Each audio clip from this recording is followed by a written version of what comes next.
I never wanted to double date in the backcountry.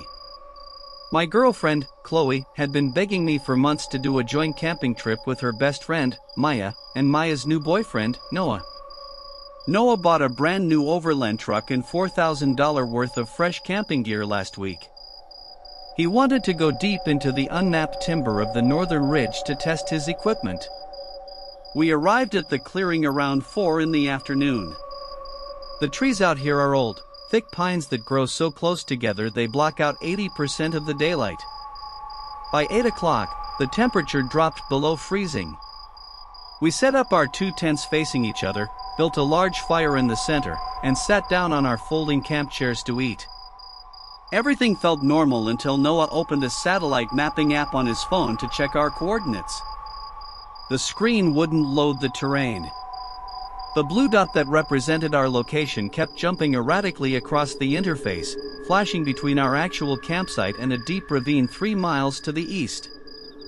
Noah laughed, blaming it on the heavy cloud cover, and shoved his phone into his pocket. But 20 minutes later, Maya stopped talking in the middle of a sentence. She was staring over my shoulder, directly into the dark thicket behind my tent. I turned around and shone my high-intensity headlamp into the pines. The light cut through the mist, illuminating a line of gray tree trunks. Everything looked still. But Maya whispered that she had been counting the chairs around our fire pit. There were 4 of us sitting down. I was next to Chloe, and Noah was next to Maya. But Maya said that when the fire popped and flared up a minute ago, she saw a 5th shadow stretching across the grass behind my tent. A shadow that didn't move when I leaned forward to stir the wood embers. We told Maya she was just seeing things because of the wind moving the pine branches. By 10 o'clock, the cold became too intense to stay outside, so we split up into our tents. Chloe and I zipped ourselves into the orange tent, and Noah and Maya went into the green one less than 10 feet away. I lay flat on my sleeping pad, staring up at the nylon ceiling. The silence in these woods is suffocating.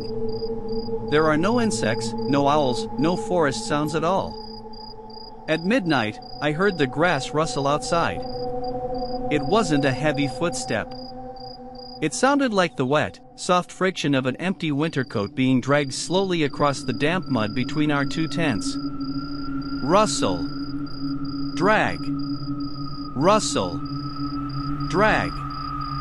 I reached out, grabbed my tactical flashlight, and unzipped the inner mesh door about 3 inches to peek out.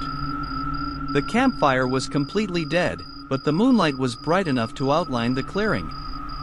I shone my beam directly at Noah's tent. The green tent was gone. It hadn't been unpitched or packed away. A massive gray pine tree, at least 3 feet wide, was now standing directly in the center of the gravel pad where their tent had been sitting 2 hours ago. The wood looked wet, smooth, and leathery. The roots of the new tree had broken through the soil, wrapping tightly around Noah's overland truck tires, pinning the vehicle to the earth. I checked my phone to call him. The screen turned on, but the interface was completely glitched out.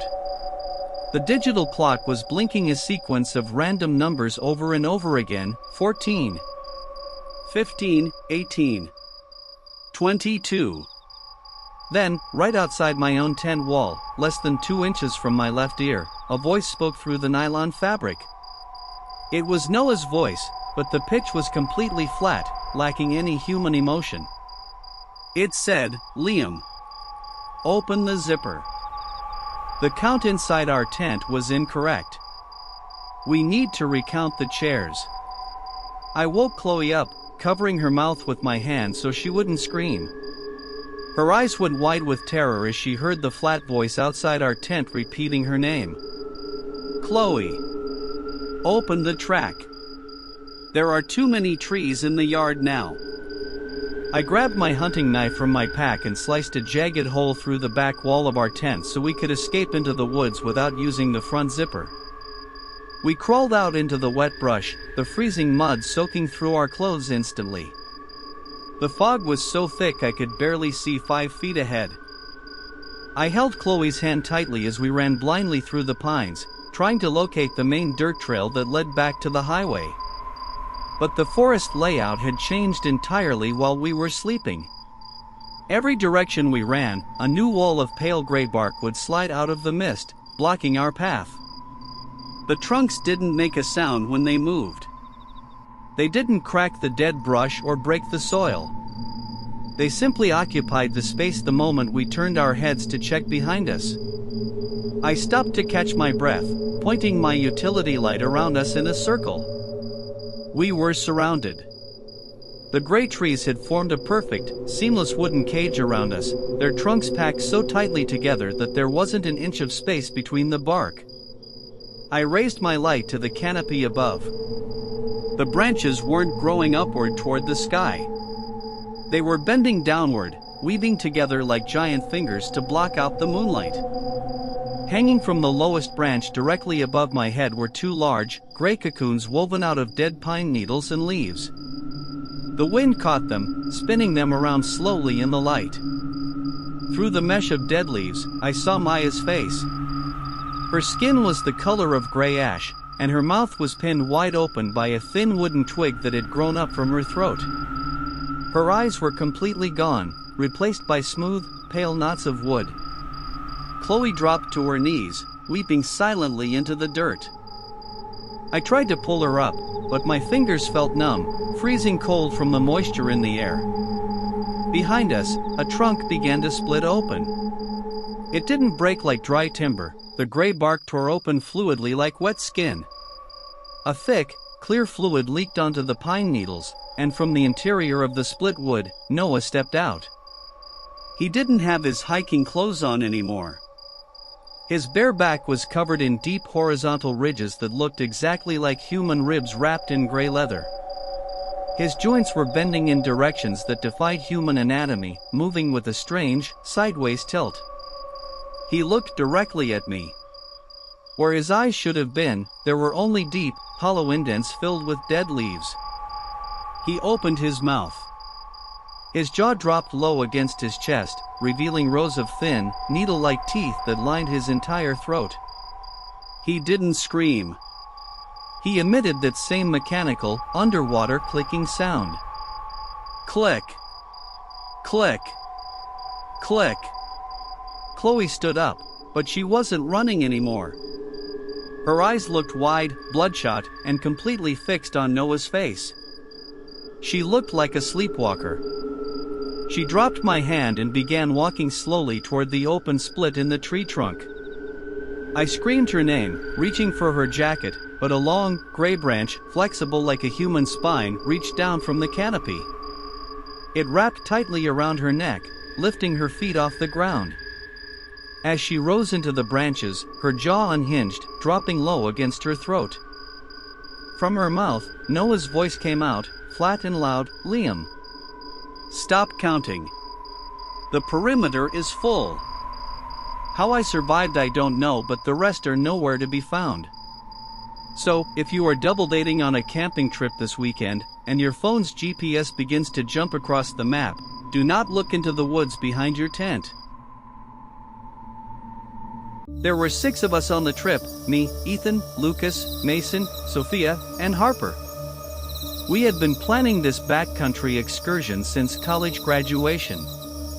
Ethan found an online forum thread about an abandoned state park camp pad inside Sector 7 that had been shut down in the 90s.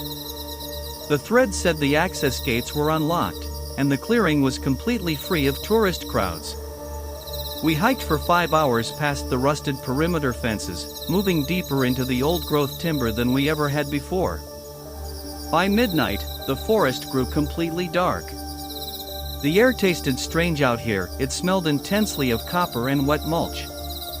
We finally located the old concrete camp pad near a dried riverbed. We pitched our 3 large utility tents in a wide circle around the central fire pit, dropped our packs, and turned on our area lanterns. Everything felt normal while we were boiling water for dinner. But when Mason stood up to collect extra firewood from the tree line, he stopped right at the edge of the gravel. He shone his flashlight into the white birch trunks and didn't move for 2 minutes. I walked over to see what he was tracking. The trees out here looked deformed, their bark was smooth, pale, and covered in deep vertical ridges that looked exactly like human muscle tissue wrapped in gray leather. And they were growing too close together. There wasn't an inch of space between the trunks. Mason turned his head toward me, and his face looked completely pale in the lantern light. He whispered that when we arrived at the clearing, he had counted exactly 12 birch trees bordering the concrete pad. Now, his flashlight beam was counting 13. He said one of the trunks had shifted 3 feet to the left while his back was turned to check his pack settings. We told Mason he was just tired from carrying a 60-pound pack up the ridge trail. By 1 in the morning, the wind picked up, making the plastic tent walls rattle violently against the aluminum stakes. We split up into our pairs and went inside to sleep. I shared the central tent with Ethan. The silence outside was heavy, broken only by the rhythmic scratching of dry branches against our nylon rainfly. At 2 o'clock, our emergency weather radio clicked on by itself. The speaker didn't emit a standard broadcast. It played back a live audio feed of a man's voice, speaking in a flat, monotone rhythm that lacked any human inflection. The voice said, "The tents are full. The metrics are steady. We have counted 6 individuals on the concrete pad, but the turnstile registered 7. Please verify the count inside car 2. I checked the station frequency. The radio was locked on an old analog emergency bandwidth that had been shut down decades ago. Thud. The sound came from the tent directly to our left, the one Sophia and Harper were sleeping in. It sounded like something soft and incredibly heavy hitting the top of their nylon roof. The support poles groaned under the pressure, flexing downward until the fabric was touching their sleeping bags.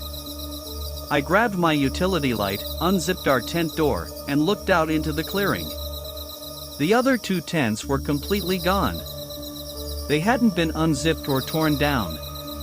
2 massive gray tree trunks, completely bare of branches, were now standing directly on top of the concrete slabs where my friends had been sleeping 10 minutes ago. The bark was pulsing, expanding and contracting every 4 seconds like a heavy, wet heartbeat. I screamed for Ethan to get out, but when I turned around, the interior of our own tent was already filling with soft, damp topsoil that was pouring down from the ceiling ventilation mesh. I scrambled through the exit door just as the aluminum poles snapped cleanly, a gray birch trunk boring out through the concrete base slab like a giant worm. I ran blindly into the fog, my headcam capturing nothing but a blur of gray bark and white mist. The forest was altering its layout while I moved. Every time I passed a white birch, another trunk would slide into my path from the shadows, narrowing the clearing until the trail was completely gone. I could hear my friends' voices coming through the trees around me. But they weren't calling for help. Sophia's voice was coming from the canopy above, flat and loud, reading a sequence of random numbers: 14, 15, 18. 22. Lucas's voice was coming from the roots beneath my boots, repeating the same words. They weren't human anymore. Their voices were being used as a signal track to mirror my position. I stopped running, my flashlight beam hitting a massive oak tree directly in front of my face. The trunk didn't have bark. The wood was covered in deep parallel ridges that looked exactly like human ribs wrapped in gray leather. Hanging from the lowest branch were 4 large cocoons woven out of gray pine needles and dead leaves. As the wind blew, the cocoons spun around in the light. Through the mesh of leaves, I saw Ethan's face. His skin looked like gray wood pulp, his mouth stretched wide open in a permanent, silent scream. His teeth had been completely removed from his gums. I dropped into the deep brush, turning off my headcam light to stay hidden in the dark. The air was freezing, and the smell of copper and rot was so thick I could barely swallow. A shadow moved through the fog, stopping less than 10 feet from my location. It was the entity from the ridge. It was tall, its shoulders reaching the lower canopy. Its skin looked like wet gray leather stretched tightly over a long skull. Where the ice should have been, there were only deep hollow indents filled with dead leaves and pine needles. It opened its mouth. Its jaw dropped down past its collarbone, revealing rows of thin needle-like teeth that lined its entire throat. It didn't scream. It opened its jaws, and from its lungs came my own voice, playing back the exact words I had spoken to Mason hours ago. "You're just tired from carrying a 60-pound pack, go back to sleep." The white birch trees around the clearing began to straighten their trunks, their roots tearing out of the soil with a sound like snapping bones. They began to slide across the dirt, closing the gap around my hiding spot, narrowing the perimeter until the wood was touching my clothes. They were herd animals.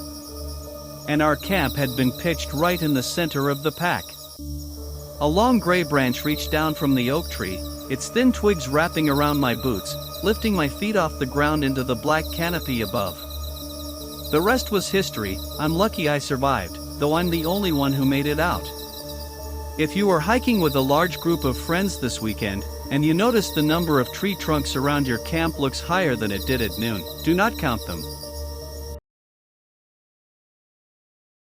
For the past 15 years, our old college group has had a tradition. Every summer, 4 of us, myself, Jack, Caleb, and Ryan, would meet at Site 4 in the Blackwood Ridgelines to spend a weekend fishing, sitting by the fire, and escaping our office schedules. We always used the same clearing, pitched our tents on the same gravel pads, and sat on the same rotted oak logs near the water line. Last year, we scheduled the reunion for the first weekend of June. I arrived at the site around noon on Friday, setting up my large canvas tent before the others arrived. The valley was completely quiet that day. The air tasted cold, stripping the pine needles until they looked like gray wire on the ground. By 8 o'clock in the evening, the others hadn't arrived. Their text messages wouldn't deliver through the network, and the digital screens displayed a constant data error code. I built a large fire in the pit, sat down on my camp chair, and waited. At midnight, an unauthorized audio broadcast hijacked my portable camping radio console. The speaker didn't emit static, it played an analog loop of a man's voice speaking in a flat, mechanical rhythm that lacked any human inflection. The voice identified itself as Jack. But he wasn't speaking to me. He was reading a camp audit. The radio loop said, "We have checked the perimeter. There are 3 sleeping bags in tent 1. There are 3 sleeping bags in tent 2. But when we count the shadows on the canvas walls, 5 figures are sitting inside the clearing. Someone has added a shape to the old camp." I turned the radio console off, but the speaker burst on again on its own, the volume overriding the manual control knobs. Jack's voice was gone. It was Caleb's voice coming through the receiver now, flat and hollow. I grabbed my utility light, stepped out of the tent, and shone my beam across the fire pit. The 3 oak logs we always used as benches were still sitting in the dirt. But there was a 4th log sitting on the eastern side of the gravel pad, a massive, gray piece of timber that wasn't there when I set up my camp at noon. The wood looked wet, smooth, and leathery, covered in deep vertical ridges that resembled human muscle tissue. And then, from the woods behind the fire pit, the clicking started. Click. Click. Click.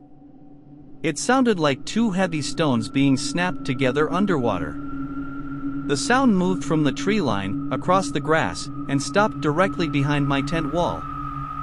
I turned my light toward the noise. The fog was rising from the riverbed, turning the clearing into a blur of gray and black shadows. Between 2 massive white pines, a shape was standing perfectly still. It was tall, its shoulders reaching the lower canopy branches. Its skin looked like wet gray leather stretched tightly over a long torso, moving with a strange, sideways tilt. Where the eyes should have been, there were only deep, dark hollows filled with dead leaves and soil. It opened its mouth. Its jaw dropped past its collarbone, revealing rows of thin needle-like teeth that lined its throat. I backed away into the interior of my canvas tent, slamming the heavy zipper shut and locking the metal pull tabs with a small padlock. I dropped to the floorboards beneath my cot, pressing my hands against my ears to stop the sound of the clicking from entering my head. The digital signal analyzer on my phone display was spinning out of control. The frequency waves weren't coming from the watchtower on the ridge. The transmitter source was shifting, moving along the canvas walls of my own tent outside. The entity was using my old friend's radio frequency to mirror my exact position inside the clearing. I watched from the floor as the nylon wall of the tent began to warp inward, a thick gray tree root boring up through the concrete foundation blocks beneath my cot. The texture of the root looked wet and smooth, covered in horizontal ridges that resembled a human spine. It didn't look like wood. It moved like a giant, blind worm, tasting the floor mat before sliding directly toward my boots. From the hallway outside the tent flap, I heard the sound of footsteps. Not my friend's hiking boots on the gravel. It sounded like the wet, heavy rustle of dozens of empty canvas tents being dragged across the dirt path. Rustle. Drag. Rustle. Drag. They were filling the clearing, narrowing the perimeter until there was nowhere left to stand. The radio console speaker burst on again, the volume overriding the manual knobs. My own voice was coming through the receiver now, playing back the audio track of the notes I had whispered into my logbook 5 minutes ago. Then, the main tent zipper groaned. The metal lock tabs snapped cleanly off the track, the fabric tearing open violently as a massive gray tree trunk broke through the opening. Hanging from the lowest branches were 3 large cocoons woven out of gray pine needles. Through the mesh of dead leaves, I saw Jack's face. His skin looked like gray wood pulp, his mouth stretched open in a permanent, silent scream. The gray leathery creature reached its long arm into the tent, its thin fingers wrapping tightly around my wrists. The skin of the wood felt cold, drawing all the heat out of my body instantly. As my feet left the floorboards, my jaw unhinged, dropping low against my throat. From my lungs, my friends' voices came out in perfect unison, reading the final sequence of numbers down the screen: 34, 35, 36. I woke up the next day lying on the floor and my tent was very much okay, but it wasn't a dream because I saw everything fully awake. If you are camping near an old-growth reserve this weekend, and your portable radio picks up an analog loop of a missing person's voice, do not adjust the dial,